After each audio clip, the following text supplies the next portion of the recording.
नमस्कार, जोहार ही चलते हैं झारखंड की ताजा खबरों की ओर। लेकिन उससे पहले अगर आपने अभी तक इस चैनल को सब्सक्राइब नहीं किया तो सब्सक्राइब कर लें, जिससे कि आपको झारखंड की ताजा खबर रोजाना मिलती रहे। पहली बड़ी खबर, झारखंड के कई इलाकों में बारिश की संभावना। झारखंड में एक बार फिर से बादल घिर रहे। मौसम विभाग ने 16 मार्च से राज्य में वज्रपात और बारिश की संभावना जाहिर की है। बारिश के साथ साथ मौसम विभाग ने तेज हवा चलने की भी संभावना दर्ज की है। इसे देखते हुए येलो अलर्ट जारी कर दिया गया है। मौसम विभाग ने जिन इलाकों में बारिश की चेतावनी जारी की है उनमें राजधानी रांची के साथ साथ बोकारो, हजारीबाग, गुमला, खूंटी और रामगढ़ के साथ पूर्वी भागों में गर्जन के साथ हल्की बारिश की संभावना जताई गई है। अलकुर विधायक सीपी सिंह का बड़ा आरोप, जवाब देने के लिए सीएम से कहा गया तो बोले आपके पीएम से ही चुप रहना सीखा है। झारखंड नियोजन नीति को लेकर पक्ष और विपक्ष के बीच गतिरोध कम नहीं हो रहा। बीजेपी मुख्यमंत्री हेमंत सोरेन से इस पर जवाब मांग रही है, लेकिन मुख्यमंत्री इस पर कुछ भी कहने को तैयार नहीं है। स्पीकर ने भी विपक्ष को यह साफ कर दिया कि वो सीएम को जवाब देने के लिए बाध्य नहीं कर सकते हैं। पूर्व विधानसभा अध्यक्ष और भाजपा के वरिष्ठ विधायक सीपी सिंह ने विधानसभा अध्यक्ष और मुख्यमंत्री के इस रवैये पर आश्चर्य जताया है और मुख्यमंत्री और पक्ष विपक्ष के कई विधायक एवं मंत्री सदन में ही थे और मैंने मुख्यमंत्री से कहा कि आप सदन में ही हैं, अगर जवाब दे दिया होता तो इतना हंगामा ना होता। इस पर मुख्यमंत्री ने कहा कि आपके पीएम से ही चुप रहना सीखा है। हल्को राज्य में नौकरी वापसी के लिए पोषण सखी का संघर्ष होगा तेज। पोषण सखी समन्वय समिति की बैठक में यह फैसला किया गया कि बैठक में सर्वप्रथम 12 महीने का बकाया मानदेय एकमुश्त मिलने पर खुशी जाहिर करते हुए सीटू सहित प्रखंड एवं जिला समाज कल्याण विभाग के अधिकारियों एवं कर्मियों को धन्यवाद दिया। साथ ही बैठक में प्रस्ताव पारित कर पोषण सखी की नौकरी वापसी के लिए झारखंड सरकार के खिलाफ कानूनी लड़ाई के साथ साथ सड़कों पर भी चरणबद्ध आंदोलन करने का निर्णय लिया गया और बजट सत्र में विधानसभा के समक्ष विशाल प्रोटेस्ट करने का निर्णय किया गया। झारखंड के जमशेदपुर के परसुडी में बीते दिनों पुजारी सुबोध पांडे की हत्या कर दी गई थी। पुलिस ने इस मामले में कहा कि सुबोध की हत्या उसकी प्रेमिका ने की थी। हत्या के बाद 100 कमरे में ही बंदकर फरार हो गई थी और थाना प्रभारी रामकुमार वर्मा ने बताया कि शारदा शादीशुदा है, उसके 3 बच्चे हैं, वहीं सुबोध पांडे के 4 बच्चे हैं। दोनों बीते 1 साल से अवैध संबंध में थे और दोनों बारीगोड़ा में किराए पर रह रहे थे। किराए का घर लेते समय दोनों ने खुद को पति पत्नी बता दिया था। इसी बीच 2 मार्च को शराब पीने के बाद दोनों ने शारीरिक संबंध बनाए और इसके बाद दोनों में विवाद शुरू हो गया और विवाद के बाद प्रेमिका ने सुबोध पांडे की हत्या कर दी। अलीगढ़ राज्य में होल्डिंग टैक्स नियम में बदलाव, वृद्ध कलाकारों का बढ़ा पेंशन, बिजली उपभोक्ताओं को राहत दी गई है। कैबिनेट के बड़े फैसले। आपको बता दें कि राज्य के श्रेष्ठ और वृद्ध कलाकारों को मासिक मानदेय मिलेगा। पहले जिन्हें 1000 मिलता था अब 4000 मिलेगा। जिन्हें 4000 मिलता था उन्हें 8000 मिलेगा। इसके अलावा जेबीबीएनएल के ग्रामीण और शहरी घरेलू उपभोक्ताओं को जिनकी खपत 5 किलोवाट तक है उन्हें राहत दी गई है। कृषि उपभोक्ताओं को भी वन टाइम सेटलमेंट योजना का लाभ मिलेगा। हल्को राज्य के कोडरमा जिले में गला रेतकर दूसरी पत्नी की हत्या, आरोपी गिरफ्तार। कोडरमा थाना अंतर्गत कोलेक्टेस के समीप एक पति ने अपनी दूसरी पत्नी की हत्या कर दी। हत्या का कारण अवैध संबंध बताया जा रहा। मृतका की पहचान 40 वर्षीय सरिता देवी पति भीमलाल पंडित के रूप में हुई है। जानकारी के मुताबिक पूर्णा नगर निवासी भीमलाल पंडित वर्तमान में दूधी माटी कोल्टेक्स के समीप अपनी 2 पत्नियों और बच्चों के साथ रहता है। दोनों पति पत्नी के बीच अक्सर लड़ाई झगड़े होते रहते थे। झगड़े के कारण मृतका सरिता देवी अपने मायके सरमाटाड़ चली गई और फिर वापस आते ही पति पत्नी में झगड़े शुरू हो गए। इसके बाद पति ने चाकू से अपनी पत्नी सरिता देवी की गला रेतकर हत्या कर दी। झारखंड जगुआर के जवान अनीश वर्मा ने ट्रेनिंग के दौरान आत्महत्या कर ली और अनीश वर्मा के परिजन और 200 जैप के जवान पलामू के एमएमसीएच अस्पताल पहुंचकर जमकर हंगामा किए।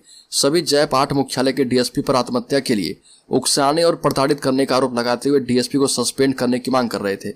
घटना के संबंध में बताया जाता है कि जवान अनीश वर्मा पिछले कुछ दिनों से पलामू के लेस्लीगंज स्थित जैप 8 के मुख्यालय में स्पेशल ट्रेनिंग कोर्स कर रहा था।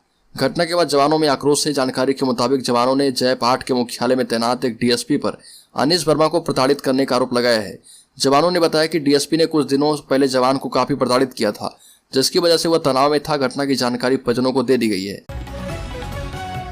अलीगढ़ झारखंड के छात्रों के लिए बड़ी खुशखबरी। रिम्स डेंटल कॉलेज को मिली भारतीय दंत परिषद से मान्यता। भारतीय दंत परिषद से रिम्स डेंटल कॉलेज को मान्यता मिल गई है। इस पर रिम्स निदेशक डॉक्टर कामेश्वर प्रसाद ने कहा कि यह हम सभी के लिए गर्व का क्षण है और इससे न केवल मौजूदा छात्रों को बल्कि आने वाली पीढ़ियों को भी लाभ होगा।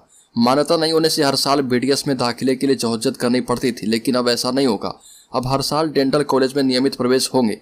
छात्रों से कहा कि निजी प्रैक्टिस से डॉक्टर पैसे जरूर कमा लेंगे, लेकिन उन्हें अपने क्षेत्र में उत्कृष्टता नहीं हासिल होगी। इसलिए छात्रों को पढ़ाई पर ध्यान केंद्रित करके कड़ी मेहनत करने की आवश्यकता है।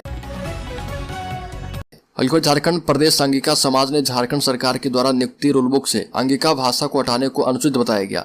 इस मामले को लेकर संगठन के प्रतिनिधियों ने महागामा की विधायक दीपिका पांडे से धुरवा स्थित आवास में मुलाकात की और उन्हें ज्ञापन सौंपा है। विधायक ने जानकारी देते हुए बताया कि इस मामले में झारखंड विधानसभा के सचिव को नोटिस भेजा गया है। प्रतिनिधियों में समाज के डॉक्टर श्री मोहन सिंह, महासचिव मोहन रजक, कार्यकारी अध्यक्ष प्रद्युमन प्रसाद सिंह, नरोत्तम प्रसाद सिंह समेत अन्य लोग शामिल थे।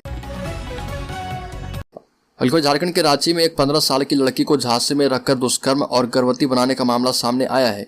गर्भवती होते ही साजिश से इनकार कर छुड़ाया पीछा। आरोप है कि पहले युवक ने दोस्ती की आड़ में धोखे से घर बुलाकर दुष्कर्म किया, उसके बाद शादी का झांसा देकर यौन शोषण करता रहा।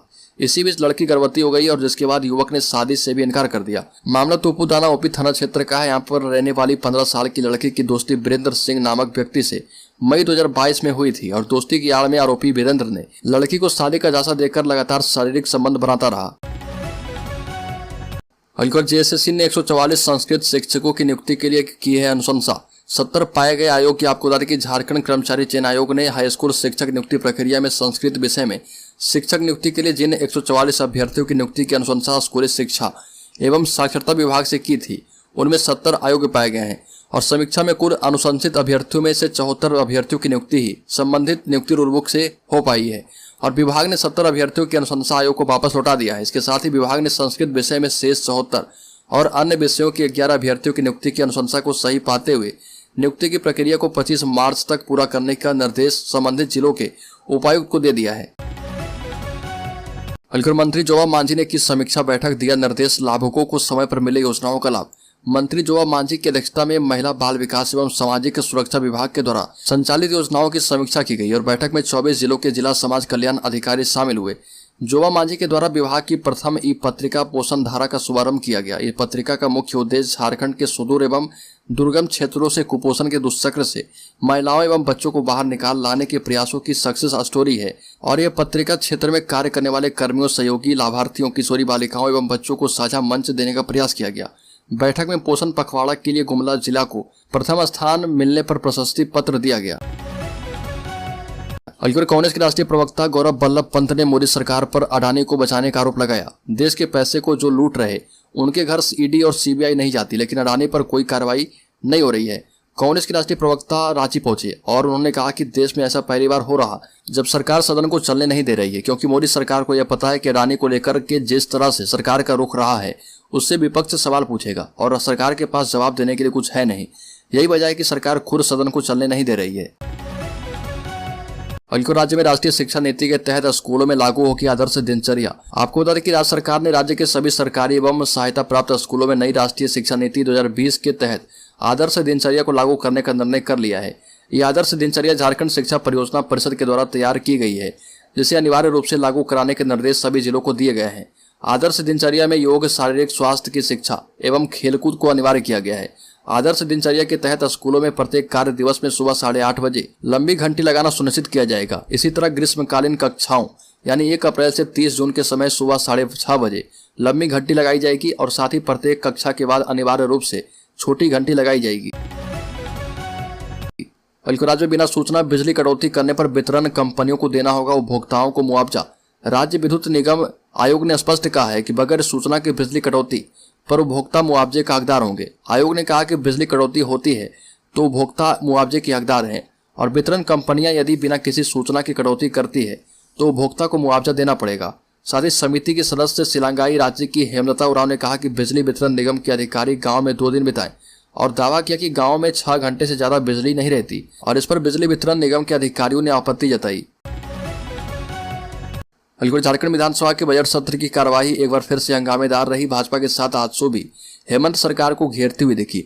विधानसभा में भाजपा के भगवा टी शर्ट का भी विरोध कांग्रेस विधायक प्रदीप यादव ने किया। नियोजन नीति में 60-40 का अनुपात झारखंड सरकार के लिए गले की फांस बन गया है। पूरे राज्य का सियासी पारा हाई है और इसका असर 13 मार्च से दोबारा शुरू हुए सदन की कार्रवाई में दिख रहा और भ्रष्टाचार के मुद्दे पर लगातार सरकार को घेरने वाली बीजेपी आजसू को नियोजन नीति का मुद्दा बैठे बिठाए मिल गया है। अब इसे लेकर खूब राजनीति हो रही है। बीजेपी आजसू इसे लेकर लगातार सरकार को घेर रही है और सदन की कार्रवाई से लेकर सदन खत्म होने तक ये लगातार विरोध चल रहा। हल्को झारखंड में ओबीसी आरक्षण तय होने के बाद ही ओका नगर निकाय चुनाव जिला रोस्टर में भी ईडब्ल्यूएस को मिला आरक्षण। अब झारखंड में ओबीसी आरक्षण तय होने के बाद ही निकाय चुनाव होंगे। इसके लिए ट्रिपल टेस्ट कराया जाएगा। मंत्रिपरिषद की बैठक में जिला स्तरीय पदों पर सीधी नियुक्ति में आर्थिक रूप से कमजोर वर्ग को 10% आरक्षण देने का फैसला किया गया है। पूर्व के संकल्प में संशोधन किया गया है, इसे तत्काल प्रभाव से लागू करने का फैसला किया गया है। उल्लेखनीय कि राज्य में होने वाली नियुक्तियों में राज्य स्तरीय आरक्षण रोस्टर में ईडब्ल्यूएस के आरक्षण का प्रावधान किया गया था, लेकिन जिला स्तरीय नियुक्ति में ईडब्ल्यूएस के लिए आरक्षण का प्रावधान अब तक नहीं हुआ था। इस कारण जिला स्तर पर होने वाली नियुक्ति शुरू नहीं हो पा रही थी। बल्कि राज्य के स्वास्थ्य मंत्री बन्ना गुप्ता ने कहा कि राज्य में पिछली सरकार ने भी केवल अनुबंध पर कर्मियों की नियुक्ति की है, सरकार के द्वारा अस्थायी नियुक्ति नहीं की गई। हमारी सरकार राज्य के अनुबंध कर्मियों के प्रति संवेदनशील है और सरकार अनुबंध कर्मियों को बेरोजगार नहीं होने देगी, उक्त बातें स्वास्थ्य मंत्री ने कही। वहीं स्वास्थ्य मंत्री बन्ना गुप्ता ने कहा कि पिछली सरकार ने भी केवल अनुबंध पर कर्मियों की नियुक्ति कर दी थी, सरकार के द्वारा अस्थायी नियुक्ति नहीं की गई, लेकिन हमारी सरकार राज्य के अनुबंध कर्मियों के प्रति संवेदनशील है और आगे भी रहेगी। बल्कि झारखंड के स्वास्थ्य विभाग के कर्मचारी से की गई हिंसक कार्रवाई तो होगी जेल। मेडिकल प्रोटेक्शन एक्ट को मिली मंजूरी। झारखंड चिकित्सा सेवा से संबद्ध व्यक्ति चिकित्सा सेवा संस्थान विधेयक 2023 को स्वीकृति मिल गई है। निर्णय किया गया कि चिकित्सा सेवा से संबद्ध व्यक्तियों के विरुद्ध हिंसक कार्रवाई करने या संपत्ति को नुकसान पहुंचाने वाले लोगों के विरुद्ध दंडात्मक कार्रवाई की जाएगी और इससे में अधिकतम 2 वर्ष का कारावास एवं 50,000 का जुर्माना लगाया जाएगा। यह संज्ञेय अपराध होगा और उसका अनुसंधान डीएसपी स्तर के अधिकारी करेंगे।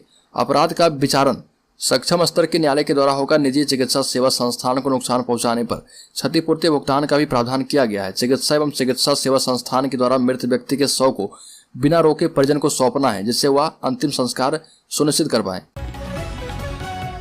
अलकर खूंटी संसदीय क्षेत्र से 8 बार सांसद रहे पद्म भूषण कड़िया मुंडा ने कहा कि हर गांव में अलग अलग दिनों में सरहुल मनाया जाता है। सरना धर्म की परंपरा रही है कि जिस गांव में सरहुल संपन्न नहीं हुआ है उस गांव में सखुआ या सरई के फूल को ले जाने की मनाही थी। गांव में सरहुल होने के बाद ही कोई व्यक्ति इस फूल को लेकर जा सकता है। इसलिए खूंटी के सीमावर्ती गांव में सरहुल मनाने के बाद अंतिम में खूंटी में सामूहिक रूप से सरहुल मनाया जाता था ताकि सभी गाँव के लोग मुख्य कार्यक्रम में शामिल हो पाए। यदि किसी गाँव में सरहुल नहीं मनाया गया तो उस गांव के लोग खूंटी के सरहुल में शामिल नहीं हो सकते थे, लेकिन अब लोग खूंटी में 2 दिन सरहुल मनाने लगे हैं। कड़िया मुंडा ने कहा कि कुछ लोग 24 मार्च को ही खूंटी में सरहुल मनाएंगे, जबकि पहले की परंपरा के मुताबिक इस वर्ष 6 अप्रैल को खूंटी में सामूहिक रूप से सरहुल मनाया जाएगा। 8 बार सांसद रहे कड़िया मुंडा ने कहा कि पर्व त्योहारों का इस तरह से राजनीतिकरण कर कुछ लोग आदिवासियों की एकता को गंभीर चोट पहुंचा रहे और सामाजिक एकता को नष्ट कर रहे। ये भी कहा कि अपनी संस्कृति परंपरा धर्म छोड़कर ईसाई धर्म अपनाने वाले लोग भी अब दिखावे के लिए कानों में और अपने घरों में सरहुल का पर्व का फल लगाने लगे हैं।